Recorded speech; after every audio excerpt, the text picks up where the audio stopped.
Welcome back to Bros in the Landfill. Wait, shit, I fucked it. I interrupted you, Tar. This is Danganronpa. Oh, it is? No, Oh, that's shit. wrong. Oh, fuck. I'm interrupting you. Now you and I must do the stupid sword battle from Danganronpa 2. I don't know what you're talking about, but I will gladly accept. Okay, cool. We're gonna yell words at each other. I'm yelling words! Your hosts for today are the Ashright Shutar, who I keep calling Try, and me, DSY, who if I'm initiating the sword fight, that means Tar's the protagonist and I'm someone stupid. Bitch!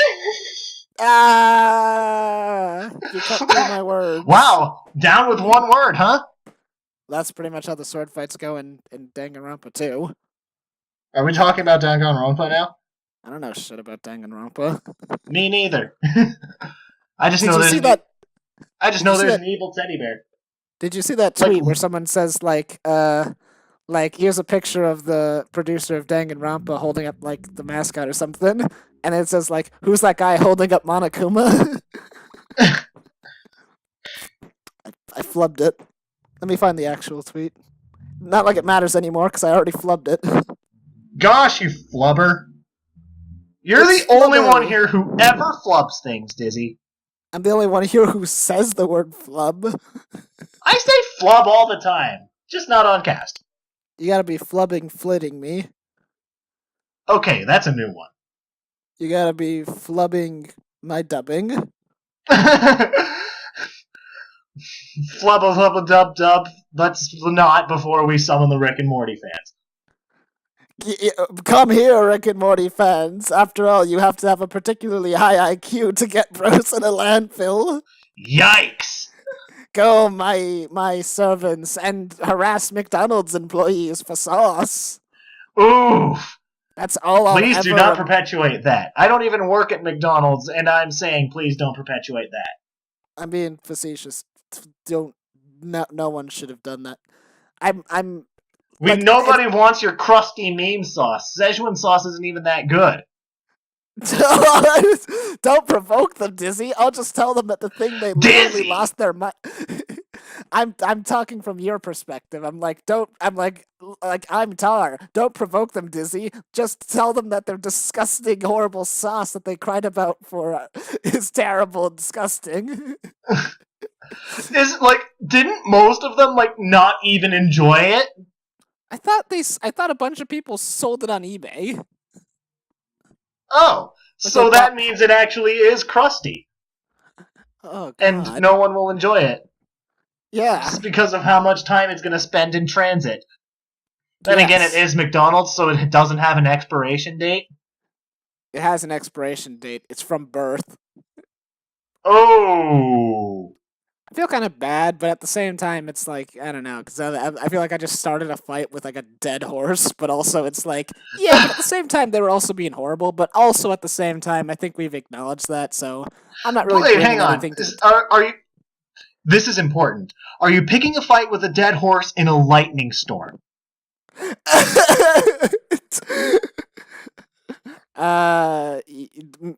the dead horse, what was his name, Robert, something?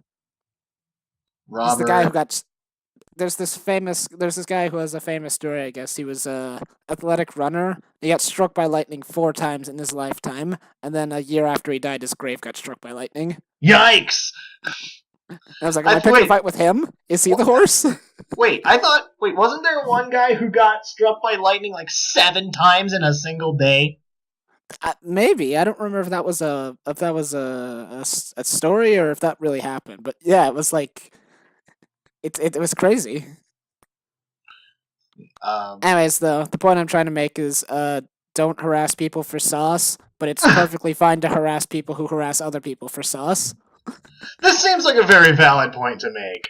No, very well made. I'm trying to be sarcastic, but I'm coming across too genuine. Don't harass people, period. The end. Okay. I'm harassing you, Dizzy. No, get out of my hair. I'm being harassed. I will never get out of your hair. I'm being harassed by grass. I must smoke the grass to end the... Please don't smoke grass. Like I'm not smoking marijuana. I'm just smoking literal grass. I'm just uprooting it from my backyard and just smoking. Like, I'm the cool kids. Look at me. is Grandpa that knows how to be hip. And it's like that. Like, no, Dad. would that actually work? No, probably not. I don't think so. Probably not.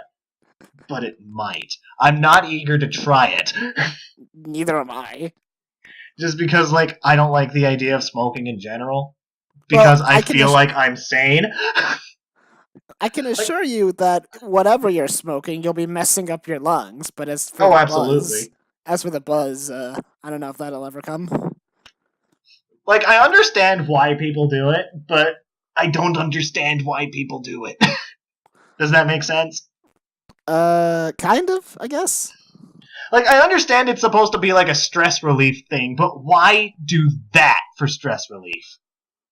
I don't know. People think I'm crazy because I play video games, so I think some people will just never understand each other. I I'm mean, not you saying also live. You also live in the place where you live.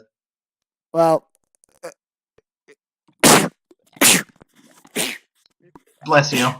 excuse me, sorry. Let me also rephrase. I am not saying that playing video games is like a drug. I'm just saying that people understanding each other is surprisingly difficult. Care to bring another example to the table? Some people in this world are crazy about banana fish.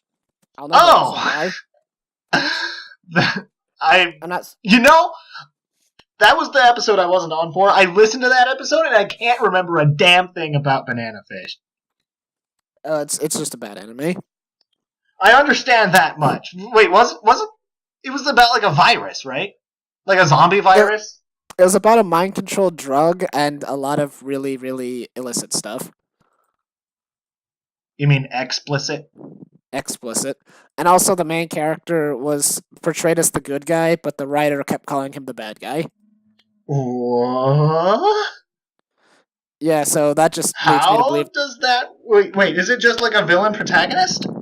No, I think the writer is just terrible at writing. Oh. Because I think he was trying to portray him negatively, but he kept putting him in situations where what he was doing was rational. Well, I mean, villainy does not equal irrationality. The best villains are the rational ones. Well, I'm not saying he was crazy. I'm saying he was kept, to my understanding, because I didn't watch Banana Fish, but to my understanding, he kept being put into situations where what he was doing was what most people would do, and it wasn't really like a moral dilemma. It was like... Oh, it's like what good-hearted people would do. Yeah. So that's why. But he was supposed to be the bad guy, I guess, or the writer kept saying he was the bad guy, and it's like, but he keeps doing things that aren't bad. So that's why I think maybe the writer just isn't very good at writing. Just like me. Hey! It's like in another story where, like, I don't remember what the story was, but I remember I heard this story about, like, this one, like, super bad villain. When I say super bad, I mean badly written, and also he was a huge asshole. Okay. But he was supposed to be sympathetic, but no one liked him. Gosh. That reminds me, like, I had the exact opposite thing happen to me when I was writing for my first Danganronpa roleplay. I had Edward McWengerway Jr., the ultimate fast food worker, and he was just supposed to be this one-note asshole that died first for the sake of having a first victim, because, like, these things have a history of not wanting anyone to die first because my character development. Like, but he ended up not only not being the first victim, but he was also the most sympathetic character in the entire cast. And everyone liked him, and it's just like, no, this wasn't supposed to happen. No, now I need to actually characterize him. You should have made him like Burger Pants from Undertale. He kind of was. He just hates his... So his entire gimmick was that he hates his life because of all of the things to be the very best of the very best at. It was fucking this. I mean, it could have been worse. No? How? You could have had, like, the ultimate second best. Yikes! You're the ultimate at never being the best at anything. But always coming second place. Yes. You come first. No, you need to. You can't do that because he just comes second place. Exactly. He's so consistently second place in everything that it's an ultimate skill. Wait, how would that? Would you take the second place winner for that, or would you take the first place winner for that? You would take the third place winner because he's so second place he can't even be the ultimate second place. He's second place at second place. Yes, so the third place winner is the only person who can become the second place, the ultimate second place, the ultimate third place. Logic! The ultimate third place is the ultimate second place now because he's so second place he can't even be second place. By the way, the reason why I've given this so much thought is because that was supposed to be my character if I ever joined a Danganronpa roleplay. The ultimate second place. The ultimate runner-up. The ultimate runner-up. Well, no, because is the runner-up always second place though? I think isn't that the definition of runner-up? I don't know. Let me do this right quick. As soon as my internet wakes up. Wake up, internet. Wake up. Wake up, Johnny. Definition. Wake up. Okay. As soon as we wait for Google to load, because my computer is being a little bitch right now. How dare you swear on this family-friendly PG podcast, you fuck you, asshole. Look at me said that basically at the same time. I think my guy could have had it worse, because this was also the Danganronpa where we had the ultimate mastermind and the ultimate serial killer. I'm so glad you said mastermind. Okay. A competitor or team take runner-up. Noun, a competitor or team taking second place in a contest. Oh, okay. A competitor finishing behind the winner in the specified position. Third runner-up in last year's... Okay, so you could have a third... So, as long as it's not first, so you could make it ultimate loser. Ultimate loser? Well, no, because he's not the loser. Because that's a totally different talent, too. Oh, true? So there's the ultimate runner-up, and then there's the ultimate loser.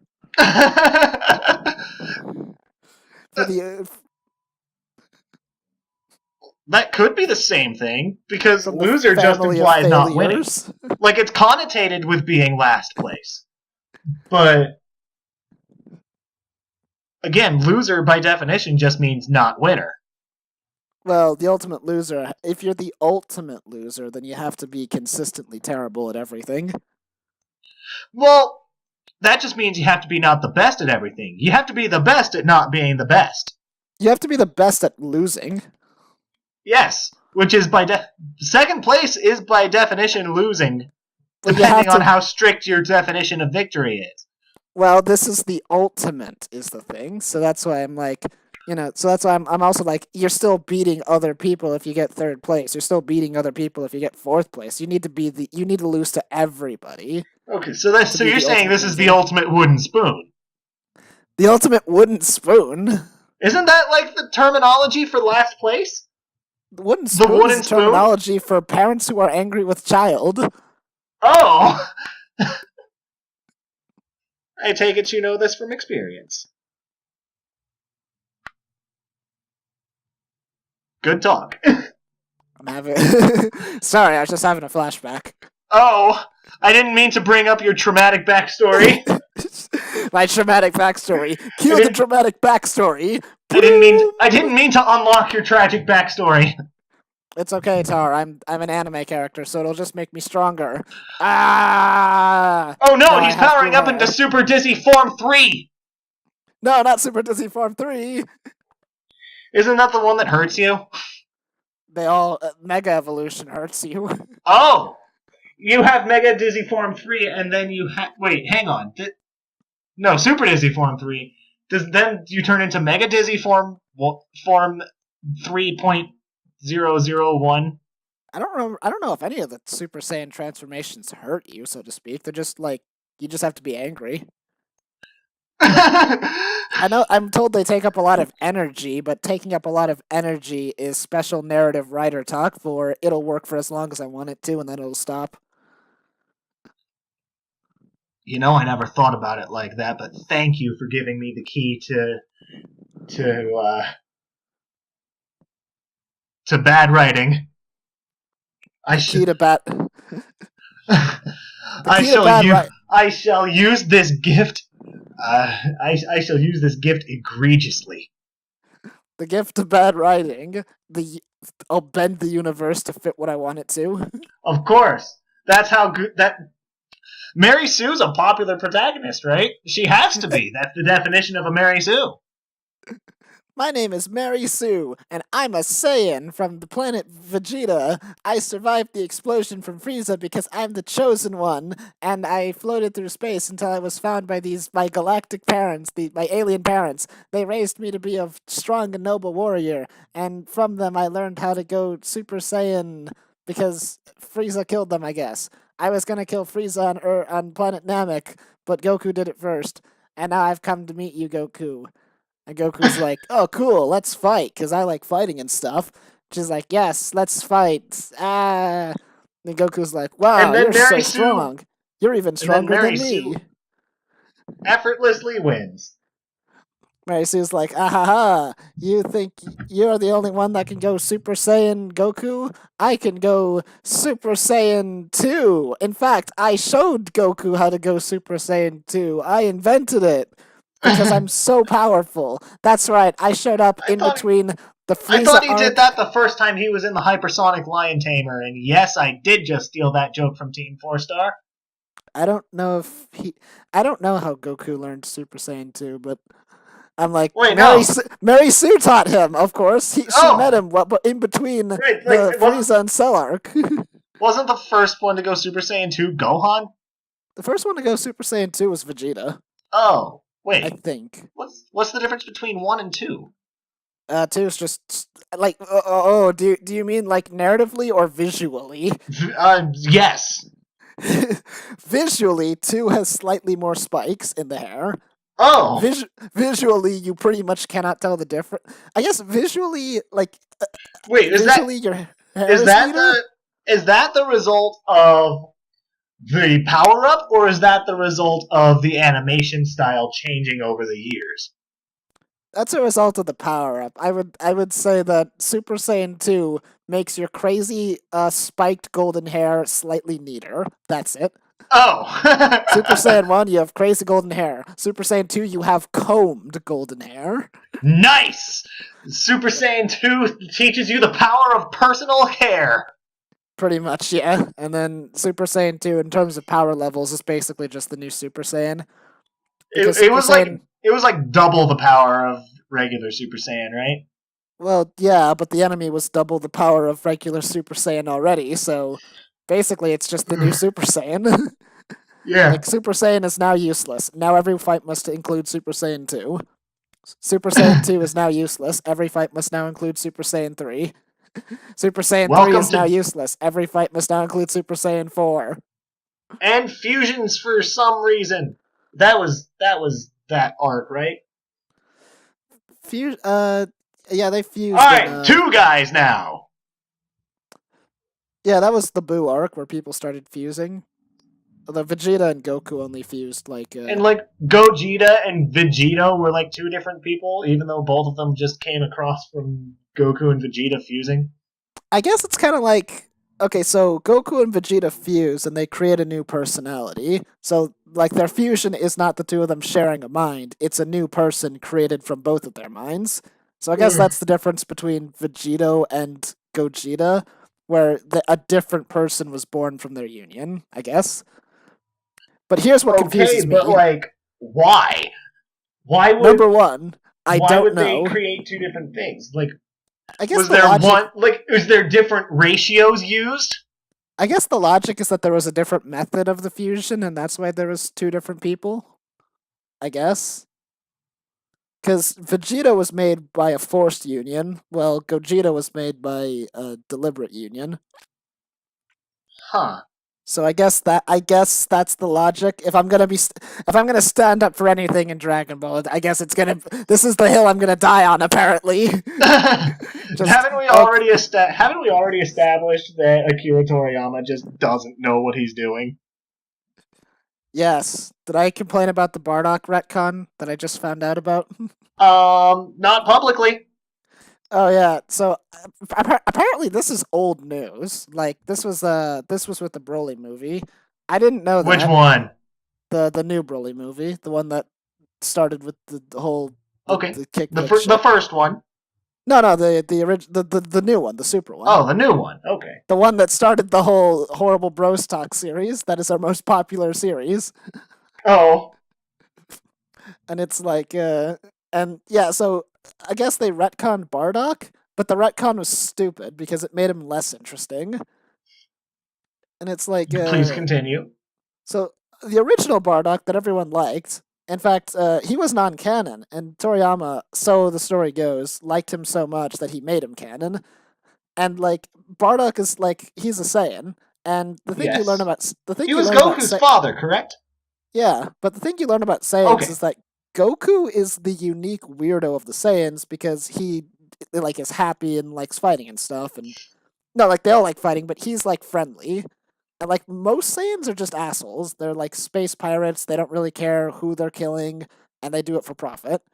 So Bardock being a Saiyan, I thought they did it for pride and bloodlust, and not pride, bloodlust, that shit. But you know, pretty much, yeah, they're basically a big race of brutes.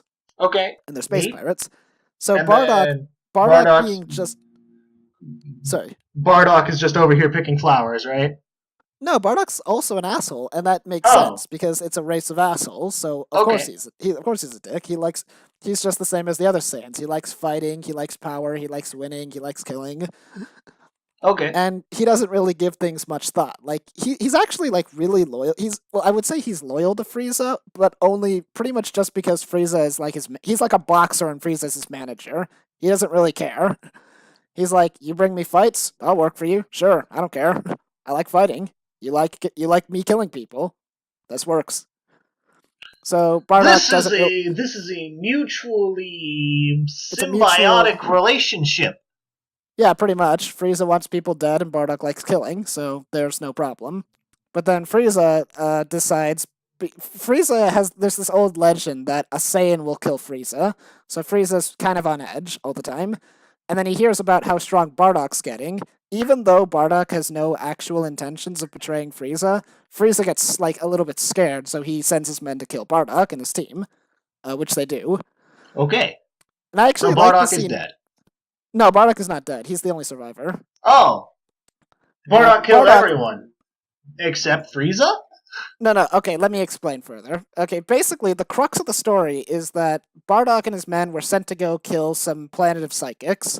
Okay. And then Bardock gets attacked by the only survivor of that planet and is given the ability to see the future. Okay. And from this, Bardock learns that Frieza is going to destroy his planet and kill all the Saiyans soon. And so but while he's learning this, his team doesn't know anything, and they're sent off to an ambush where Frieza kills all of them. Okay. So Bardock arrives late, so he survives, and then he kills all of Frieza's men in retaliation. And then now that his team has been killed, and he's getting visions from the future that Frieza's trying to kill him, and Frieza just killed his whole crew. So now Bardock wants to pick a fight with Frieza, because now he's like, wait a second, you're gonna kill me and everyone I have ever met, and everyone I ever known. So now Bardock is like, as Frieza tends to do. And that's what spurred the rebellion from Bardock. And that makes sense too, because it makes sense that Bardock would be like a self-interested power, like fight-loving brute, because that's all the Saiyans were. Yes. And it makes sense too that like everything is kind of making sense from the story. Yes. And of course he wants to. Sorry. In true Dizzy fashion, you like how much sense this makes. Yeah, and it's like again too, and it's like of course Bardock wants to kill Frieza now. He's gonna kill him. It's like it's not for justice. It's for survival and me. Like Bardock even has this big long speech where he's like, "We're done being under your heel, Frieza," and like he's not talking about how evil he is. He's saying like, "We're gonna do all the killing we want because we want to. We're done taking orders from you. we're the strongest in the universe and shit. And I'm like, I like that too. Okay, And then so this is old Bardock, this right? is old Bardock. Well, it's new And at the Bardock. very What? end, at Oh, the very you end, weren't Frieza done with kills all old of them. Bardock. Okay, finish old Bardock. I thought you were But done with old spoiler alert, Bardock. Frieza kills all of them. New Bardock is weird. Oh, though, you were because done with old Bardock. All right, so we're done with old Bardock. Okay. New Bardock is weird though, because New Bardock is like Goku. He's like the Superman story. Like the planet is doomed, and somehow Bardock knows it without psychic powers. By the way, I guess the writing was just on the wall with this one. Just everyone knows Frieza's gonna kill them. No one cares. Oh, there was a prophecy. Well, there was a prophecy that the Super Saiyan would kill Frieza, but no one. I mean, the Saiyans all worked for Frieza before, so. Okay. I guess somehow Bardock just catches wind of this and he knows. But in this story, Bardock is like noble and he's like a good father and shit. And he's like he loves his wife. A and his good father kids. in Dragon Ball? That's not allowed to be a thing.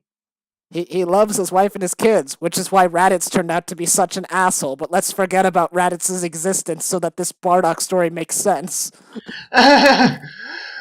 To be fair, everyone else forgot Raditz existed too.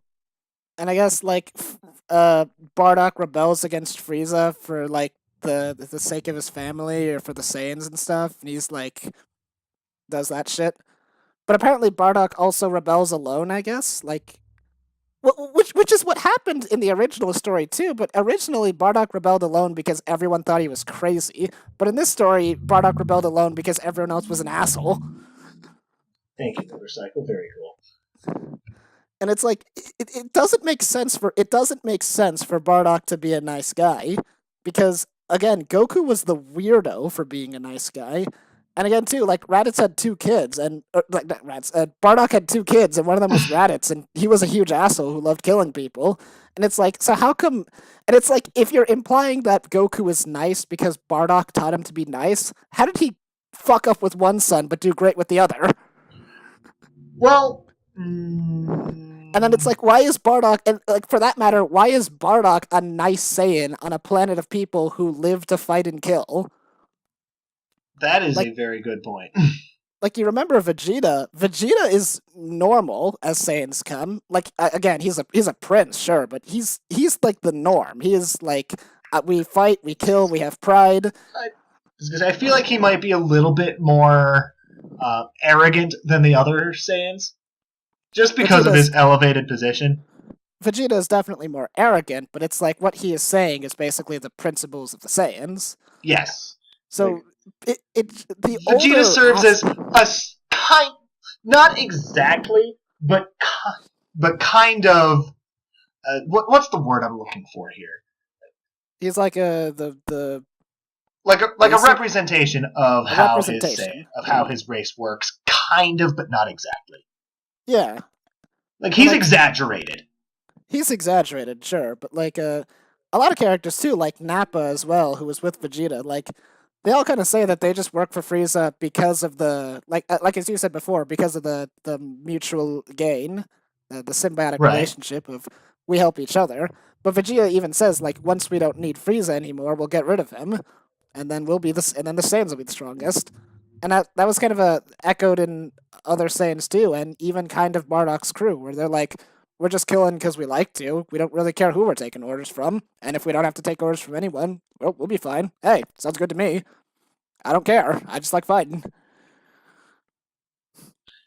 But anyway, so new Bardock doesn't make sense, and old Bardock was better. And that's the thing, too. It's like, new Bardock just raises too many questions, but then old Bardock, everything kind of made sense. And now old Bardock is non-canon, so that's sad. Rip and kill Dizzy's sanity once more. I heard a lot of people talking about the Broly movie. They said that the old Broly doesn't make sense and the new Broly makes more sense. So I guess it's a logical trade. We have to take sense away from one thing to give it to another. There can only be there's a required amount of sense in Dragon Ball. And we cannot go over the principle of conservation of sense. Of conservation of sense. Just we need to make the new Broly make more sense. Take some logic away from Bardock. The amount of sense in any given universe is static. Yes. Wait, sir, the Bardock story doesn't have quite enough sense. All right, fine. We'll take some more sense away from Goku and Vegeta. But sir, we've already quadruple dipped. Just do it. Take away more sense from Goku and Vegeta. We're retconning their age. Oh God, the universe! Ah! Be careful who you badmouth like that. You might attract the attention of the weeb blobs again. Oh, I'd love that. You want to meet the weeb blobs? No, I just love the clicks. Watch our videos. Watch our videos. Pay attention to our Star Realms episode. It was bad. Star Realms episode was great. Fight me. Well, I'm glad you enjoyed it. What do you enjoy, Tar? You just cut out. What did you just say? What do you enjoy, Tar? Because I've been ranting, so now it's your turn. I'm giving you the mic. Hey, we've had pretty equal conversation throughout this episode, but I enjoy RPG Maker games. There was one that I played a lot called Ebe. I think most everyone's heard of Ebe. I've definitely heard of it, but I've never played it. You're familiar with The Witch's House, right? Oh, I'm familiar. Yeah, I'm familiar with Witch's House. It's a bit like that, but less focus on puzzle and more focus on story. I was told that Ebe has like a lot of multiple choice paths that branch off into different directions. So yes, I'm pretty it sure does. I just know if I played Ebe, I'd get like the worst ending just because I like don't know what I'm doing. Getting the worst ending is something you have to deliberately try to do in that game. Really? In that case, I'd probably just get a lousy ending. Yeah, you like. I can see you getting like not exactly a favorable ending, but not a bad ending. Like you'd probably get a middle ending somehow. I'd probably play Ebe as like the massive Undertale pacifist and just be like, let's not fight. Let's I don't know, like. Well, there isn't a whole lot of fighting. And encourage you the whole time. There isn't a whole lot of fighting you do in that game. Well, I imagine it's RPG Maker horror games don't have a combat system usually. Yeah. But I was more making like metaphorical, like I'm just gonna be super nice and friendly the entire game, and just let's be nice to everything. Giant spider wants to kill me. Hi, giant spider. I'm dead. That's Witch's House, but okay. My friends are discouraged. Oh well, I'm gonna pat you on the back, and we're gonna make it out of whatever it is that we're stuck in. That's actually pretty much how it goes. Don't give up hope. I'm giving up hope. No, please. I'm putting the gun in my mouth. No, please. Please stop.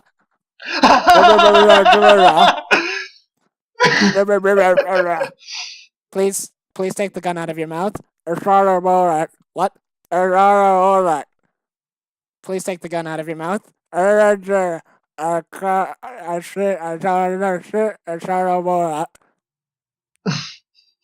I'll just help you. Yikes. Let me just take that out. Except it wouldn't be a gun. It wouldn't be putting a gun to your mouth and firing. It would be removing all the petals from a rose, because that is how health works in that game. What if you just didn't know that? And you're just like, oh, it's a rose. Just, oh, that's cool. You stick it in your pocket, like all the petals get smushed up, and just, oh, I'm dying. Oh. Yikes.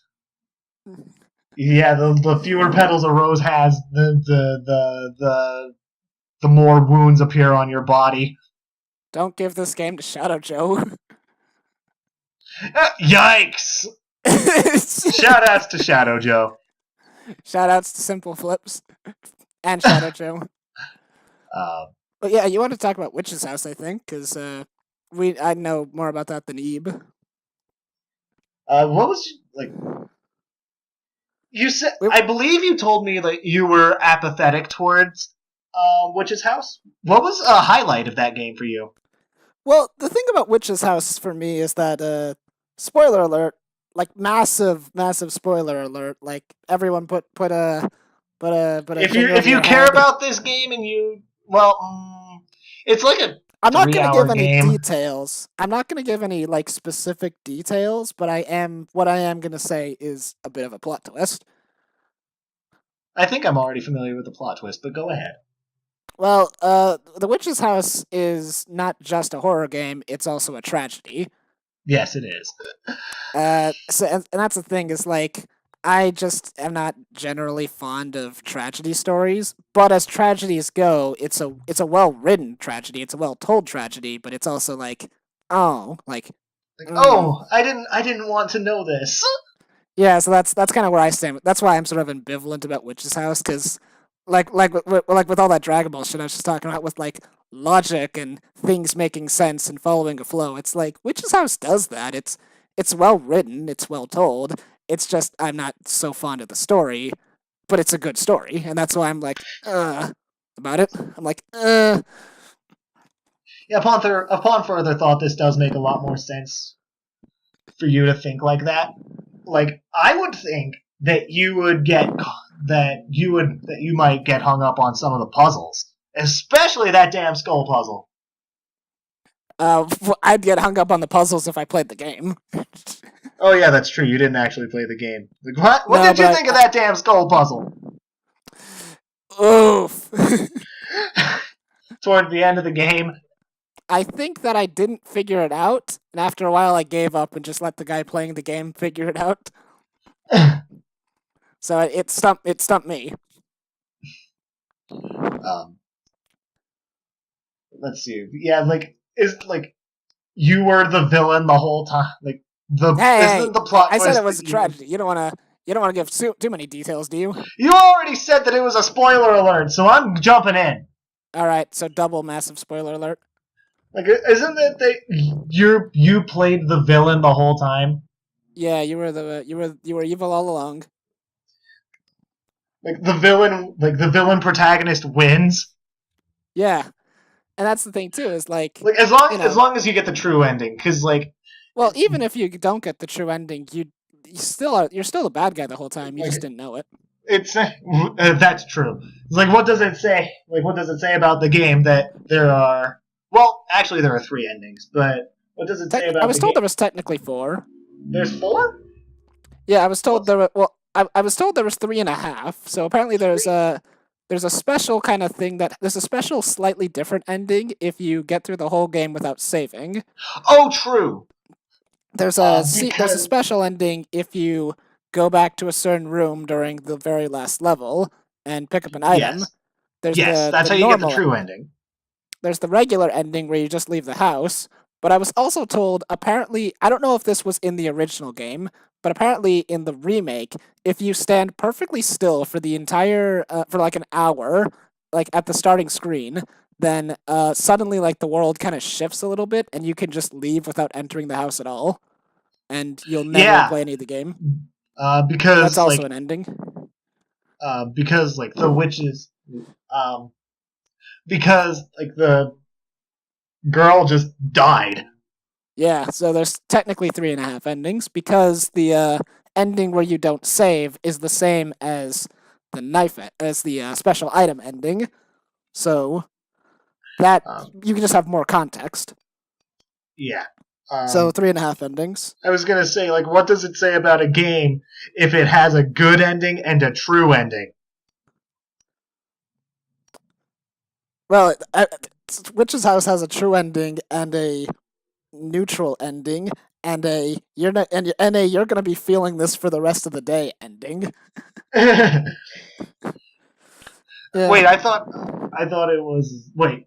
Oh yeah, you're talking about like the no save yeah, and it's where like you. my personal favorite ending is the ending where you find out the truth and then let yourself die and then don't reload the save file. Oof. Take that, evil still loses. um, like, what was your favorite puzzle in the witch's house? Again, I didn't play the game, so Well, I I don't mean, like, what remember. I don't you remember a lot of it. I do you remember don't. there was one puzzle about like a giant dining room. You had to like take poison or Giant something. diamond. Oh, like There were, right at the very beginning. I don't think it was at the beginning. I remember there was a mirror puzzle that was really interesting where you had to make the room symmetrical. That one was cool. Oh yeah, and like that's just like a fun little break where no harm can come to you. I remember there was one puzzle. And there's really pleasant music going on in the background, and it's just like, oh, this is nice. I remember there was a, And then you had to kill the frog. I think there was like a painting puzzle that was interesting too.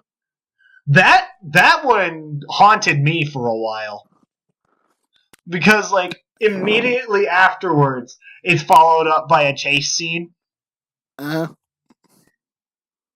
right? I think so. Yeah. Yeah, where you had to like run away from the Mona Lisa. Tar, like, I'm telling people to go out and buy this game. Oh, it's a fantastic game. Go out and buy this game. Let's talk about every specific detail. It's a fantastic way to kill 4 hours. Look, I can spoil Dragon Ball movies because I don't want them to make money. I can't spoil RPG Maker games because I want. Sorry, I can spoil Dragon Ball movies because I don't want them to make money, but I can't spoil RPG Maker games because the creators, I think they deserve to have their work, Well, I admired mean, and shit. at the same time, I understand your viewpoint. At the same time, Witch's House has been out for a long ass time. Yes. I feel like everyone who's interested in it has already heard about it and or played it because that was a game that a lot of big YouTubers have already played. Well, with every big group, there's always one DSY, which is to say a person who has not played a game but knows about it and knows its legacy and would love to play it. That's fair. But at the same time, if you're a DSY, that means you also don't really care about spoilers. So, I think I just nullified my own point. I think you did too. In that case, like you also probably should pick up Eve because, like, again, like you were focusing on the story for Witch's House and how much you like that. I was focusing on the story because I wasn't playing the puzzles, so I had a lot of time to focus on the story. Right. But Eve has a lot more story focus than Witch's House. Like, Witch's House, the only story comes by if you care to read the diaries that are littered throughout the house. Which the guy who I was watching did. Okay, right. Like, Eve, like, has the plot integrated, like, not off to the side. Yeah, so the plot's like the full-on everything. Yes. Maybe I'll play Eve for footage. Where can... Do it. It's free. Oh, links in the description below. Maybe. Should we actually do that? You could. Everyone go out and buy Eve. And the Witch's House. If you don't buy, it's free. Buy the original Dragon Ball Bardock special episode, and not the remake. That was not a remake, it was like a 5-minute clip. There you are, Witch's House lady. We got you right where we want to. And now we're gonna kill you and take our planet for our own. Now take this, Witch's House lady. The power of RPG Maker horror game protagonists. Ah! And the Witch's House just throws the Dragon Ball fire, just goes ah! Hooray for surprisingly stoic little girls. Well, they lost because they were Bardock in the situation. Oh, they died. Poor stoic little girls. Then the Witch's House laughs and goes, "Sadness for all." Yikes! And but this don't worry. Been, a hero has been sent, the chosen one, and his name is John Cena. But we can't see him. I didn't expect that big of a laugh out of you for that. And this has been Bros in a Landfill. Signing off. Signing off. My signing off sounded a lot more feminine than I wanted it to. Signing off! Okay, now you're just mocking me. Welcome back to Browsing a Landfill, where your hosts are super feminine. Oh god, kill me. Fucking bye. Try cut that. No, don't cut that.